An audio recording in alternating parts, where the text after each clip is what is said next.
If you got about 40 grand sitting in your pocket, just burning a hole in that bad boy, you might consider picking one of these bad boys up. This is the 2017 Cadillac XT5, man.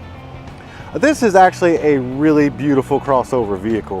Has a nice sleek profile design, nice and compact looking. However, it is nice and roomy on the inside. Cadillac has done a wonderful job with their crossover lineup. Here in about 2019, 2020, they're going to be introducing about 3 more models similar to this one, and they will be keeping the Escalade. But right now we got this beast to deal with. Let's take a closer look at this. 18-inch alloy wheels. Cadillac continues that downward LED teardrop design throughout that front end, just like you see in all of their other vehicles, including the CTS. And there's that mean lean Cadillac grille just staring you in your face. Starting with the trunk, I don't believe there's a way to open this rear window right here, but you do have a touch control right under the emblem. Just reach under there, tap it, and the hatch just opens up for you, just like that. There's plenty of room in there for a couple of golf bags, strollers, whatever have you, some groceries. Let's go ahead and pull this back and let it retract into itself. And then you have all your storage right there in the back. Now you do have this rail system back here where you can actually press these buttons on either side and actually bring it back. That way you can push your luggage in nice and tight. That way it's not moving around as you travel. And under here we have your spare tire. It is a full-size spare tire. And to close it, it's as simple as touching the button right here.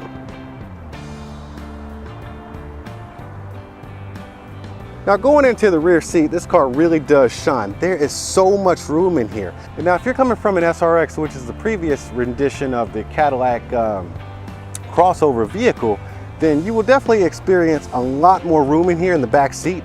A lot more room in the back seat. This thing has been completely upgraded and redesigned. Now as you can see in that door right there, you've got a tweeter in the upper part of that door, and it looks like a mid-range speaker at the bottom. And also you got that beautiful wood grain paneling right there, trimmed up in some chrome. Let's pan across to the seats. Now, I know you can see these seats right here, the design and the leather, they did not cheap out on the back seat. Now let's take a look in the front seat, because that's where you're probably gonna spend most of your time anyways. Oh yeah, here we go. Welcome home. So this is your front door panel right here. You got some big old, looks like 6x9s right there. You got some tweeters and mid-range at the top of that door. And of course they carry that wood grain in the front. And you got your full on control panel right here. Now coming around here to the driver's seat, you got full control of how you need your seat adjusted. And I do see right there, there's an airbag. Wow. Don't think I've ever seen it come out of the seat before. I guess this is going to replace your side curtain maybe. No, there is actually still a side curtain there. And what I've just noticed is if you just clutch the bottom of this seat right here as you're sitting down, if your legs are a little longer, you need a little bit more support underneath your knees or your thighs, you can just pull this out just to stretch. You got about an extra inch or 2 worth of length in that seat, or you can just press it back and lock it back in place. And under here you got a little bit more storage, that way you can put things where they're easy to grab, be a purse, a wallet, or some extra things you need to keep out of the way. The sunroof retracts literally from the front to the back of this vehicle. Man, it is still opening. That's what I call panoramic.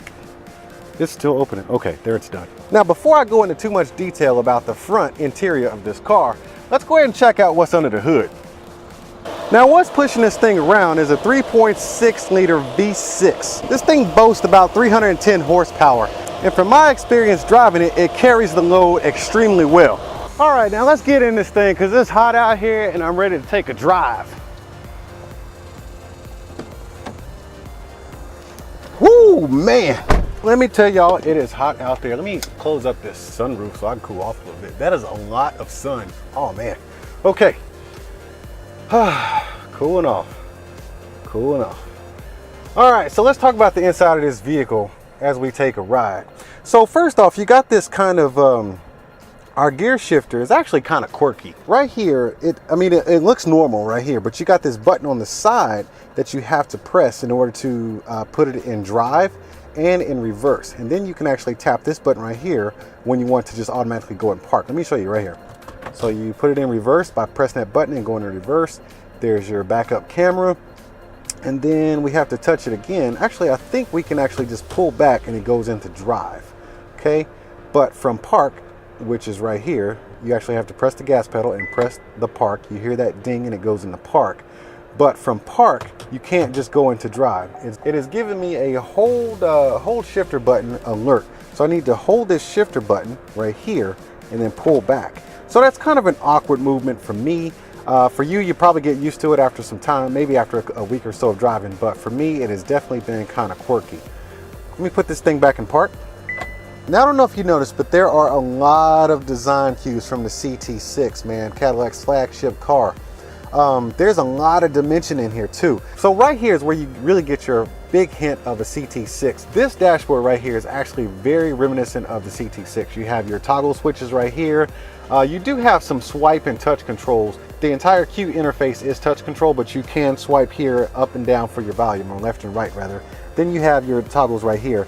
And then of course you got some storage right here. This is like a velvety touch kind of storage compartment right here that goes all the way back. Push and pull. This is not automated. It actually needs to be pushed and pulled. Here you got your center console storage right there, and I don't know if y'all can see that, but there's something right there that I really do adore about Cadillac's new car models. It is a wireless charging dock for wireless charging capable phones. You slide your phone in there and it just starts charging right away. So I love that feature on pretty much all the Cadillac models now. And let's move right over to this steering wheel. Very, very reminiscent of the CT6. You see all your buttons right there, all your controls. Then when you go into the instrument panel, you can definitely see a lot of CT6 styling right there.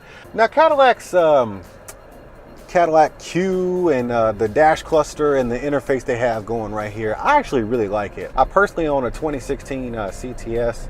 Love that car. I've gotten very accustomed to the Q design and the interface. I actually love it. I think it's very intuitive. Now this particular model of the XT5 actually has a lot of the luxurious features you'll see in all of the Cadillac vehicles, actually, where it be the rain sense wipers, the ones where the rain starts coming and the wipers start wiping.